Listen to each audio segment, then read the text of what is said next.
હવે વાત કરીએ બનાસકાંઠાના પાલનપુરની સરકારી કચેરીની। જો આ કચેરીમાં પગ મૂકશો તો યમરાજ સાથે ભેટો થતા વાર નહીં લાગે। જિલ્લા પંચાયતની કચેરીના ત્રીજા માળેથી ફરી એક સ્લેબ ધરાશાયી થયો। જોકે સદનસીબે કોઈ જાનહાનિ થઈ નથી। જિલ્લા પંચાયત કચેરીના જૂના બિલ્ડિંગની હાલત એટલી ખરાબ છે કે આવી ઘટના જાણે હવે સામાન્ય બની ગઈ છે। આ બિલ્ડિંગ લગભગ 40 વર્ષ જૂનું હોવાનું જાણવા મળ્યું અને અગાઉ પણ કંડમ જાહેર કરવાની દરખાસ્ત કરવામાં આવી હતી। ફરીથી ગંભીર ઘટના બનતા જિલ્લા પંચાયત કચેરી ખાલી કરવાની તથા અન્યત્ર ખસેડવાની કાર્યવાહી શરૂ થઈ ગઈ છે। આ ભવનમાં જિલ્લા માર્ગ અને મકાન વિભાગની કચેરી પણ આવેલી છે। ચોંકાવનારી વાત એ છે કે જે વિભાગ બિલ્ડિંગ સંભાળે છે એ જ વિભાગનું બિલ્ડિંગ ભયના ઓથાર હેઠળ છે।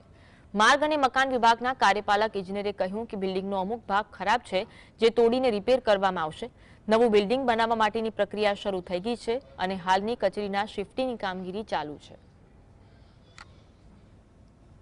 છજાનો લટકતા બીમનો જે છજુ છે પડ્યું છે। સ્ટ્રક્ચરલી કોઈ એવું મેજર ડેમેજ નથી અને જે બીજા જે પણ હજી એવા વીક પોર્શન હશે અમે 1-2 દિવસમાં ટૂંક સમયમાં એને તોડીને સરખા કરી દઈશું।